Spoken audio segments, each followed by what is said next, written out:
Today, I'm going to explain a horror, sci-fi movie called Morgan. Spoilers ahead. Watch out and take care.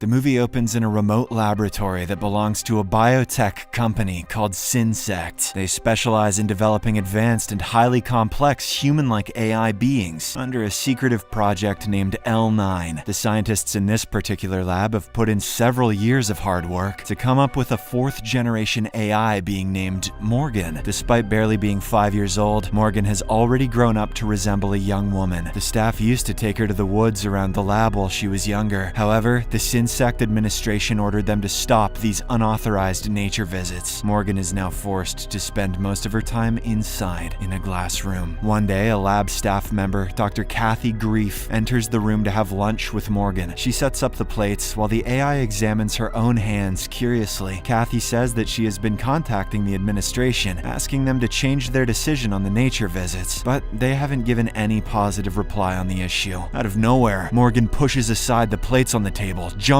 on it, and proceeds to stab Kathy. But before any more damage is done, two doctors rush inside the room and sedate Morgan. The security footage of this incident is then sent to the SynSect headquarters. To further analyze the whole thing, the administration decides to send risk management specialist Lee Weathers to the laboratory. She soon arrives at the rural location where Ted Brenner, the project manager, welcomes her. Ted offers her a tour of the whole place, but she politely declines. Shortly afterwards, Lee goes to her room where Dr. Amy Menser, the project's behavioral expert, is waiting for her. They discuss their respective work fields, and we get a brief glimpse into the personality of each woman. Amy is friendly, while Lee is an unyielding and strictly business-type person. Their conversation is cut short because of this, and Amy soon leaves the room. Later, Lee comes down to the kitchen and meets the team's chef, Skip Vronsky. He is the only one here who doesn't have a degree in some sort of scientific field. Ted then accompanies the visitor to Kathy's room, where her recovery is being monitored. Lee asks if she could have a moment in private with Kathy to discuss the events surrounding the attack. Despite being in a bad state with one of her eyes still patched, Kathy claims that she is feeling quite good. She says that Morgan used to be happy and gentle until the company decided to lock her inside the glass room. Following this, Lee meets Dr. Simon Ziegler, the chief genetic engineer on Project L9. He explains the nature of their work and how they use synthetic DNA alongside nanotech. Simon adds that their first 3 experiments failed, as the AI beings developed several physical and mental disorders, but Morgan is their most successful as well as complex achievement. Because of the rapid growth rate, Morgan could already walk and talk barely a month after her so-called birth. She's a robot, why couldn't she do that immediately? According to Simon, Morgan is everything they have hoped for, a hybrid biological organism that can think and feel. She even looked like a grown young woman after her first birthday. Then, Simon shows Lee the incident footage, but quickly adds that it was a singular event which has never happened before. He insists that the project is still headed in the right direction, and they will learn from their mistakes. After a while, Lee is taken to the glass room where she meets Morgan personally. The visitor is kept outside the room for protection because of the recent incident. Morgan, however, seems to be far from a volatile being. She is polite and friendly. In fact, she even apologizes for hurting Kathy, claiming that it was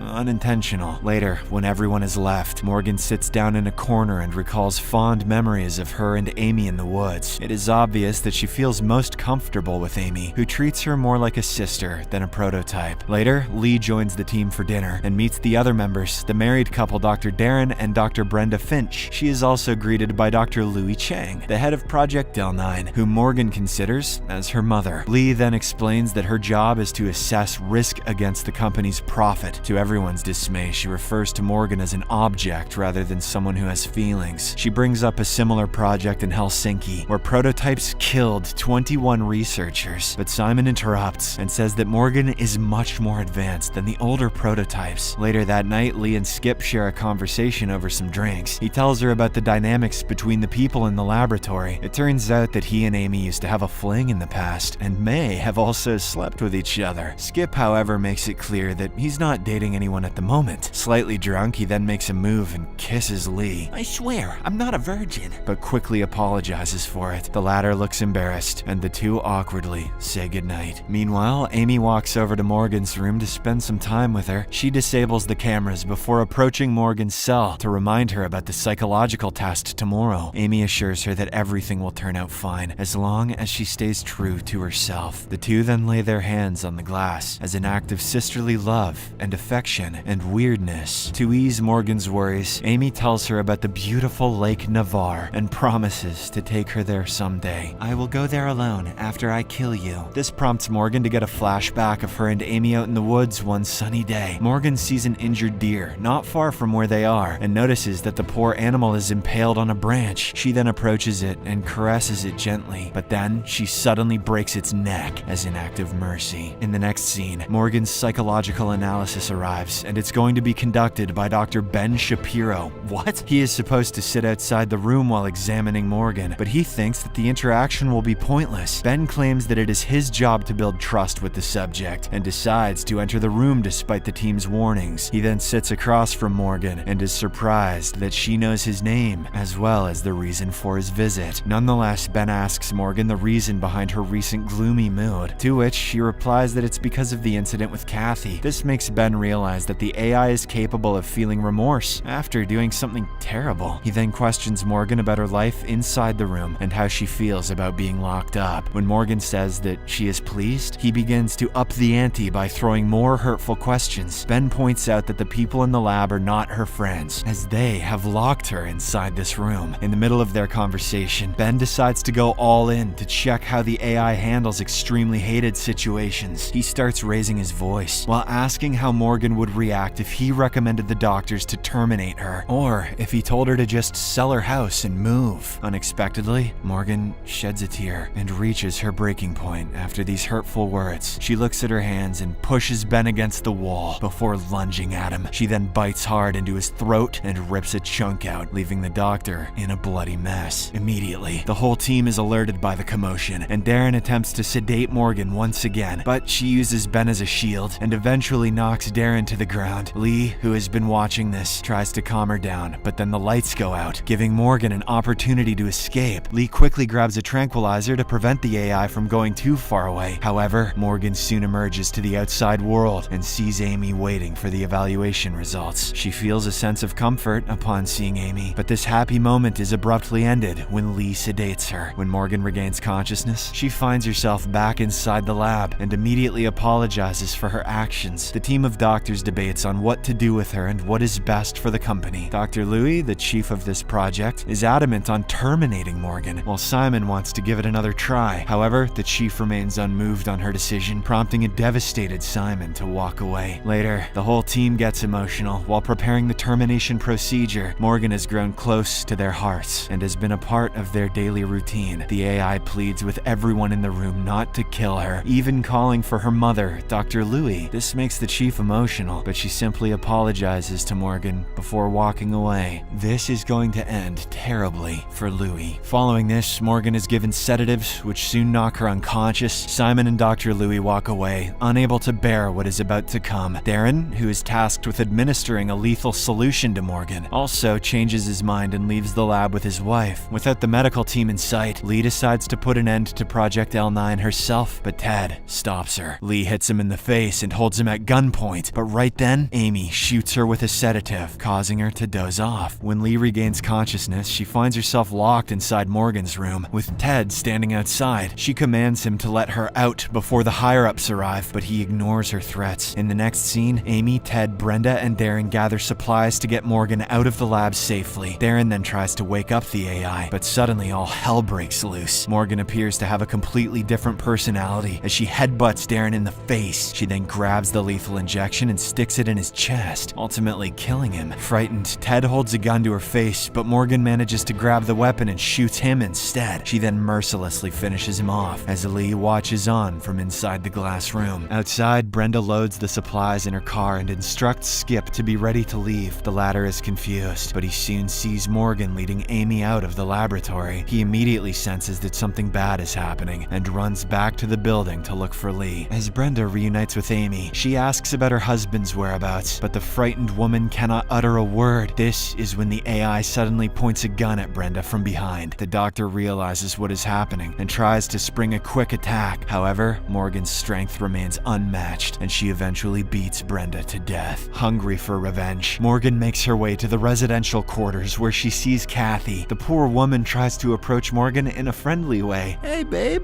how you doing? Only to get brutally kicked to death. Meanwhile, Lee manages to climb to the top of the room through an air vent and escapes by breaking through the glass sunroof. She sees Skip outside, who is still shaken by the devastating deaths of his colleagues. Lee, on the other hand, is extremely calm and instructs him to grab a weapon. It is obvious that there is more to Lee than meets the eye. Back at the residential quarters, Dr. Louis records a video detailing the events that took place just now, but before she can finish, Morgan enters the room, approaches her mother, and even gives her a kiss on the forehead. In a shocking twist, she then suffocates her, and this murder is caught on camera. Sometime later, Lee arrives at the residential quarters, only to find the lifeless Simon hung from a cabinet. She looks around the area, when suddenly, Morgan emerges from one of the corners to attack her. They get into a fierce brawl, taking turns at throwing each other across the room. As the fight progresses, Morgan launches herself at Lee, but both of them fall out of the window and land on the car parked below. There, Skip tries to stop Morgan, but she knocks him down and drives out of the area with Amy. A determined Lee then gets in her car as well and frantically chases after the fugitive AI. She soon catches up to Morgan, but the latter manages to bump her car and forces it to crash into a big tree. An increasingly desperate Amy begs Morgan to stop, but the AI is hell-bent on escaping to freedom. On the other hand, Lee somehow manages to survive the crash with nothing but a few scratches. Skip soon arrives in his car and claims to know where Morgan and Amy are headed. Elsewhere, in the nearby forest, Morgan takes Amy to Lake Navarre, a journey she had awaited for so long. The AI claims that she won't harm her, but Amy remains vigilant with a weapon tucked under her jacket. Soon enough, Morgan sees the lake and sheds a tear of joy, experiencing true freedom for the first time in her life. Meanwhile, Lee grabs Skip's rifle and goes to the jungle to kill Morgan herself. She doesn't want to waste too much time and fires a shot in the air. This is enough to grab Morgan's attention, who also decides to return to the woods and finish Lee for good. Shortly after, the two come head to head and a fierce brawl breaks out. They throw numerous punches at each other, but Morgan eventually pushes Lee into a trunk. She gets impaled by a branch, a sight that is hauntingly similar to the deer that Morgan had killed mercifully. However, this time, Morgan decides to walk away, leaving her opponent to bleed out to death. She soon returns to the lake and tries to run away with Amy, but in a shocking twist, Lee arrives at the spot, seemingly unhurt except for a few scratches. She pushes Morgan into the lake and holds her underwater until she stops moving. Lee then takes the pistol from Amy and shoots her in the head. Following this, she drags herself back to the spot where Skip had parked the car. Lee shockingly shoots him as well, effectively killing the last member of Project L9. In the aftermath of this event, SynSect head Jim Bryce discusses the incident with other board members and declares the Project L9 a failure. We then see Lee Weathers in a local restaurant, calm and expressionless as usual. Rather curiously, she examines her hands, a gesture similar to Morgan's. The movie comes to an end as we finally learn that she is also a bioengineered being, specifically designed to carry out orders without any emotion.